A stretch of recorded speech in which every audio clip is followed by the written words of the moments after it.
ಇನ್ನು ವರ್ಷಾಂತ್ಯಕ್ಕೆ ಕಾಂಗ್ರೆಸ್ನಲ್ಲಿ ಬದಲಾವಣೆ ಅನ್ನೋ ಚರ್ಚೆ ವಿಚಾರಕ್ಕೆ ಬೆಂಗಳೂರಿನಲ್ಲಿ ಸಚಿವ ಸತೀಶ್ ಜಾರಕಿಹೊಳಿ ಪ್ರತಿಕ್ರಿಯೆ ಕೊಟ್ಟಿದ್ದಾರೆ. ಏನ್ ಸರ್, ವರ್ಷಾಂತ್ಯಕ್ಕೆ ಕಾಂಗ್ರೆಸ್ನಲ್ಲಿ ಏನಾದರೂ ಬದಲಾವಣೆ ಆಗುತ್ತಾ ಅಂತ ಚರ್ಚೆ ಆಗ್ತಿದೆಯಲ್ಲ, ಈ ವಿಚಾರಕ್ಕೆ ಏನ್ ಹೇಳ್ತೀರಿ ಅಂದಾಗ, ನೋಡಿ ಬದಲಾವಣೆ ಆಗುತ್ತೆ, ಸಣ್ಣ ಪುಟ್ಟ ಬದಲಾವಣೆಗಳು ಮಾತ್ರ ಆಗುತ್ತೆ, ಸರ್ಕಾರದ ಹಂತದಲ್ಲಿ ಯಾವುದೇ ರೀತಿಯ ದೊಡ್ಡ ಮಟ್ಟದ ಬದಲಾವಣೆ ಆಗುವುದಿಲ್ಲ, ಸಚಿವರ ಬದಲಾವಣೆ ಆಗಬಹುದು ಅಂತ ಹೇಳಿದ್ದಾರೆ. ಅಲ್ಲಿಗೆ ರಾಜಣ್ಣ ಅವರ ಮಾತಿಗೆ ಪುಷ್ಟಿ ಕೊಟ್ಟಂತಿದೆ ಸತೀಶ್ ಜಾರಕಿಹೊಳಿ ಅವರ ಸ್ಟೇಟ್ಮೆಂಟು. ಸರ್ಕಾರದ ಮಟ್ಟದಲ್ಲಿ ಯಾವುದೇ ದೊಡ್ಡ ಬದಲಾವಣೆ ಆಗಲ್ಲ, ಆದರೆ ಸಚಿವರ ಬದಲಾವಣೆ ಮಾತ್ರ ಆಗತ್ತೆ ಅಂತ ಸತೀಶ್ ಜಾರಕಿಹೊಳಿ ಮಾತಾಡಿದ್ದಾರೆ.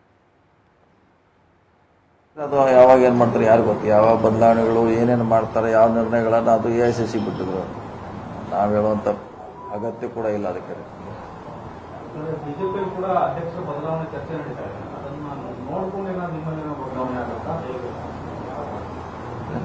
ಅವ್ರ ಫಾರ್ಮುಲಾ ಬೇರೆ, ನಮ್ಮ ಅದಕ್ಕೇನು ವೇಟ್ ಮಾಡೋದು ಅವಶ್ಯಕತೆ ಇಲ್ಲ. ಅವ್ರ ಸಿದ್ಧಾಂತ, ಅವ್ರ ಐಡಿಯಾಲಜಿ ಮ್ಯಾಗ ಅವ್ರ ಅಧ್ಯಕ್ಷ ಮಾಡ್ತಾರೆ. ನಮ್ಮ ಪಕ್ಷದ ಐಡಿಯಾಲಜಿ ಸಿದ್ಧಾಂತ ಬೇರೆ, ಅದಕ್ಕೂ ಇದಕ್ಕೂ ವೇಟ್ ಮಾಡೋದಂಥ ಅವಶ್ಯಕತೆ ಅನಿಸೋದಿಲ್ಲ. ಯಾಕಂದ್ರೆ ಅವ್ರ ವೋಟ್ ಬ್ಯಾಂಕ್ ಡಿಫ್ರೆಂಟ್ ಆಗಿದೆ, ನಮ್ಮ ವೋಟ್ ಬ್ಯಾಂಕ್ ಡಿಫ್ರೆಂಟ್ ಆಗಿದೆ. ಸೊ BJPಗೂ ನಮಗೆ ವ್ಯತ್ಯಾಸ ಇದೆಯಲ್ಲ. AICCಗೆ ಬಿಟ್ಟಿದ್ರೆ ಅದು ಯಾವಾಗ ಏನು ಮಾಡ್ತಾರೆ ಯಾರು ಗೊತ್ತು, ಯಾವ ಬದಲಾವಣೆಗಳು ಏನೇನು ಮಾಡ್ತಾರೆ, ಯಾವ ನಿರ್ಣಯಗಳನ್ನು.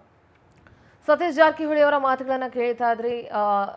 ಬಿಜೆಪಿಗೂ ನಮ್ಮ ಪಕ್ಷದ ಸಿದ್ಧಾಂತಕ್ಕೂ ಬೇಕಾದಷ್ಟು ವ್ಯತ್ಯಾಸ ಇದೆ.